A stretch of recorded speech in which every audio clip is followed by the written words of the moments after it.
If you're running pumps and fans flat out all day, even when demand is low, this episode is for you. Today, we're decoding variable frequency drives so you can see where they save you real money, where they protect your equipment, and where they're just a waste of capital.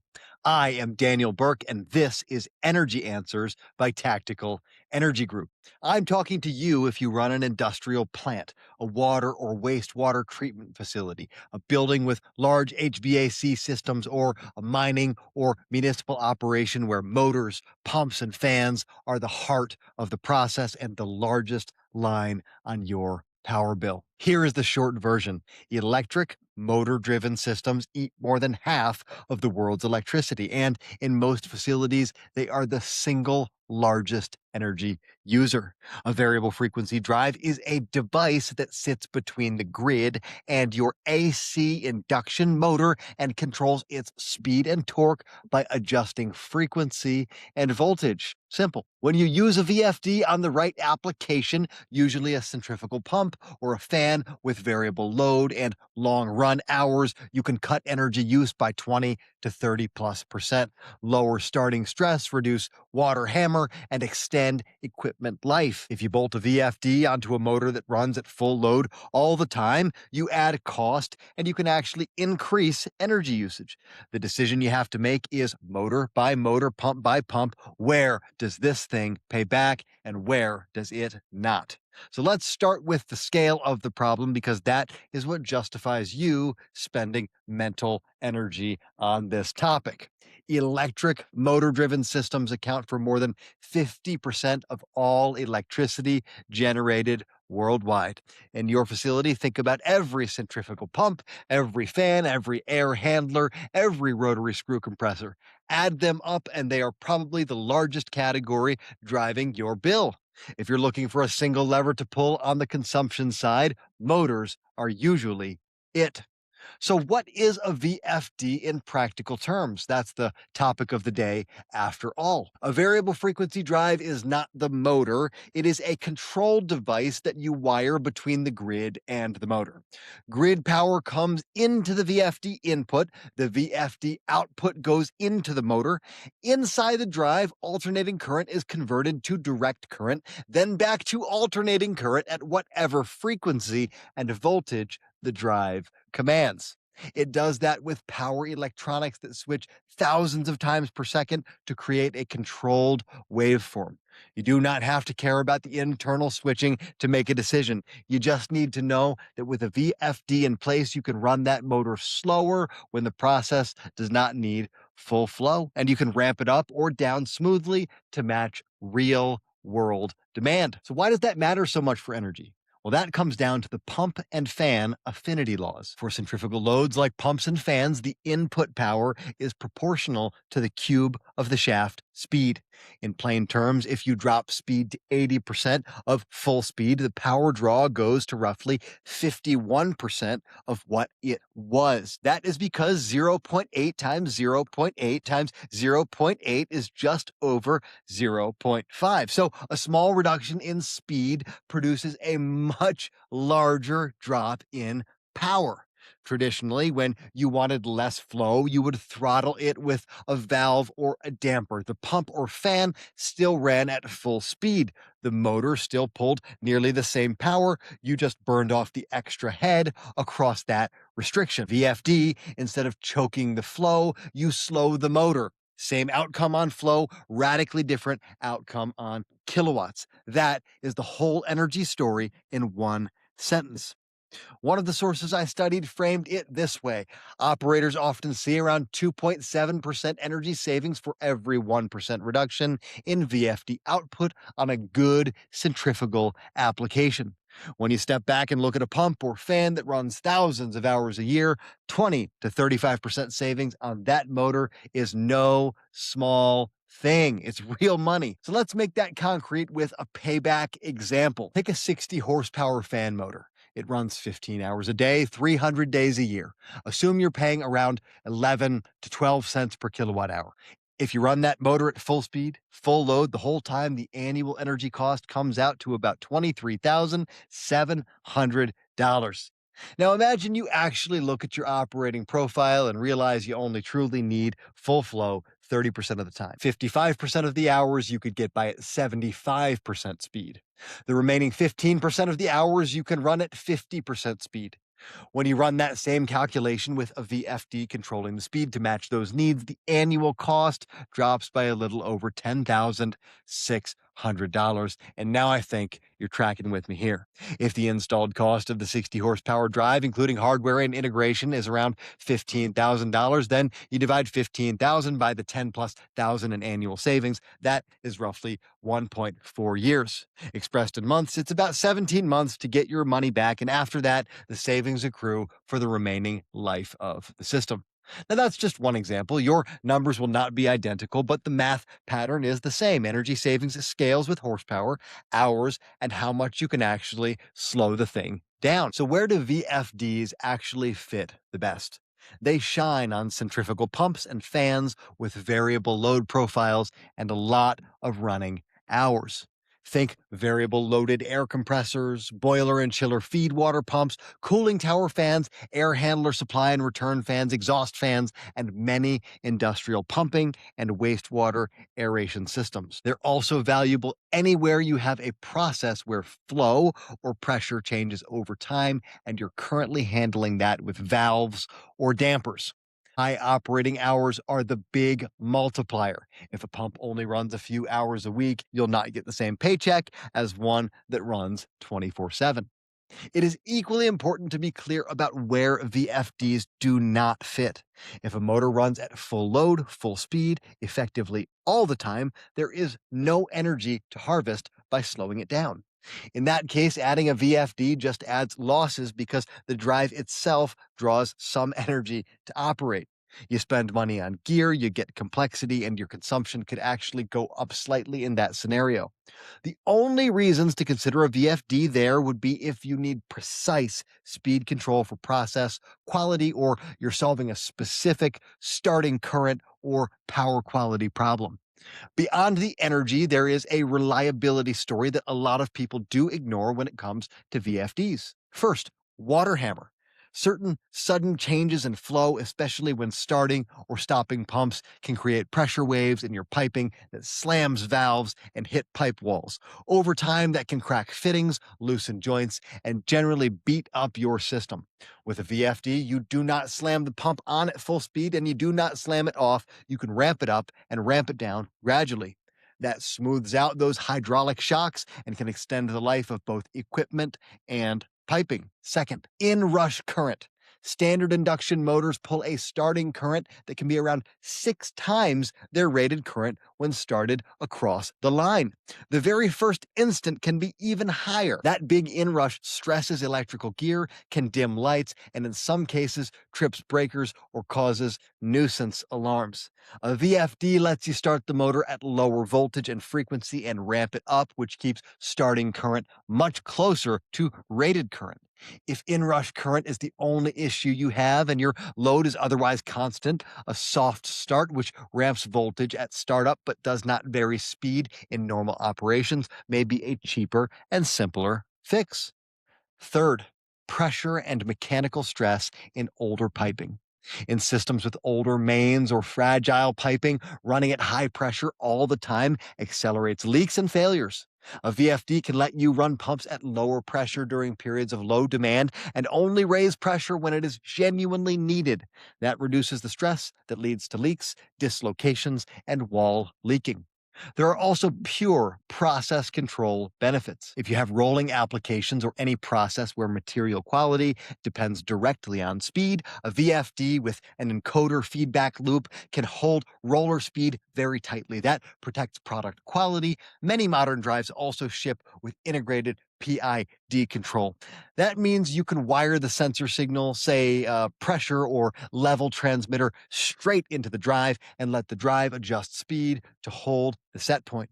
You do not necessarily need a separate PLC for that loop. That saves hardware, wiring, and programming, and it makes the overall package much more compact. On the system side, features like dynamic volts per hertz control allow the drive to trim the voltage down at light loads, which reduces magnetizing current in the motor and trims motor losses. In systems with multiple drives, a common DC bus can connect them so that when one motor is braking and generating power, that energy can be used by another motor that is accelerating instead of being wasted as heat. In some setups, you can even push excess regenerative energy back into the grid and offset part of your draw. It's all very cool. Power factor is another quiet benefit. A lightly loaded induction motor on its own has a poor power factor because it draws a lot of reactive current. With a VFD, the drive's input current stays nearly in phase with the supply voltage under most loading conditions, and that pushes your power factor closer to unity and can avoid utility penalties in areas where they're enforced. Modern drives also show up as data devices. Many VFDs now have connectivity built in or available as an option. You can pull real time and historical data, speed, current, power alarms, run hours, sometimes even process values like tank level or temperature. That lets you watch how your system behaves without walking out to the panel. You can often spot creeping issues, a pump drawing more current than it used to at the same flow, for example, before they become failures. It also means fewer physical trips just to check that something is actually running. There is a good real world example of this from a municipal system in Kentucky. The utility needed to take a water tank out of service for repainting, but still hold pressure in that zone. They decided to run directly off a pump station instead, but they knew they needed controllable pumps that could modulate flow during lower demand periods. They deployed VFDs with failover sensors on the pumps. That setup let them take the tank offline, keep pressure where it needed to be, and bring the tank back without a mess. Those same drives solved a long-standing problem with amperage spikes that had been tripping breakers and cut peak demand usage by up to 80%. Leadership also expected fewer surprise outages and longer equipment life as a result. That is the combination you're looking for: energy savings plus real operational wins. Now, before you run off and order your VFDs for every motor, there are a few caveats you're going to want to keep in your mind. First, motor compatibility. Motors driven by VFDs should be inverter duty rated. The pulsed output of a VFD can create voltage peaks at the motor that are several times nominal line voltage. Standard motor insulation and bearings may not tolerate that well over time. Inverter duty motors are designed to handle those stresses better. Putting a drive on a non-rated motor may work for a while, but you're trading short-term savings for potential mid-term failures. Second, cable length matters. Those voltage peaks get worse with longer cable runs between the drive and the motor. As a rule, you want the VFD as close to the motor as is practical. If you have to run long leads, you need to design that in and use appropriate filters or reactors per the manufacturer's guidance. Third, harmonics. Many drives inject current harmonics back into the supply. Those harmonics can interfere with other equipment on the same system if you do not manage them. Most major VFD suppliers offer line reactors, filters, or multi-pulse solutions to keep harmonics within acceptable limits. The point is, you want harmonics on the table during design, not as a surprise you have to address after it starts tripping your gear. Fourth, recognize when a VFD is the wrong tool. If the application is thoroughly constant load and you're not trying to modulate flow or pressure, and your only concern is that the lights dim when you start the motor, a soft starter or a design change might be smarter than a full VFD implementation. So, how do you decide if you should invest in VFDs on your site and where? Start with a motor driven systems audit. List your major motors, horsepower, application, runtime hours per year, whether the load is constant or variable, and how you currently control flow or pressure. Prioritize centrifugal pumps and fans with long hours and obvious variability in actual demand. For each candidate, sketch the load profile. How many hours per year do you truly need full flow? How many hours could you live at 75 or 80% speed? How many hours could you run significantly slower? Now, that does not have to be perfect. Even a rough breakdown, for example, 30% of hours at full, 50% at three-quarter, 20% at half, gives you enough to do a back of the envelope calculation. Take the horsepower and convert it to kilowatts. Use the affinity law to estimate the power at each speed segment. Multiply by hours and your rate to get annual cost with and without speed control. The difference is your rough annual savings from the drive on that application. Compare that to the installed cost of a VFD and any ancillary gear. That gives you a simple payback estimate. Then layer on non energy benefits, fewer water hammer events, lower inrush stress, better process control, and any peak demand reduction from not slamming loads on and off. In some cases, those reliability and power quality benefits will tip the decision, even if the energy payback is marginal. So let me bring this back to your role. Obviously, I don't run your plant. That's your job. My job is to translate the mess of utility billing and all the hundreds of different ways you could save on energy into a coherent series of questions and perhaps even leverage you're not going to get from a sales pitch or from utility customer service, and certainly not from reading the rate book. The bottom line on variable frequency drives is this: they are one of the highest leverage tools you have for motor driven systems, but only when you put them on the right loads. Centrifugal pumps and fans with variable demand and long hours, where slowing the motor actually lowers energy and knocks down mechanical and electrical stress. On a constant load motor, a VFD can be an expensive ornament that quietly increases your consumption and cost. If you want to take this further with your team, here are a few questions you can use the next time you see them. First, across all our pumps, fans, and compressors, which motors account for most of our run hours and power draw, and how many of those are serving loads that are truly variable rather than constant? Second, for our top three candidate motors, what does the real operating profile look like today? How many hours per year are they at full demand, and how many hours could we realistically run at lower flow or pressure without hurting production or service levels? Third, if we apply the cube law math to those profiles, what is the rough annual energy cost today, and what would it be with speed control, and how does that compare to the installed cost of the right VFD and supporting gear?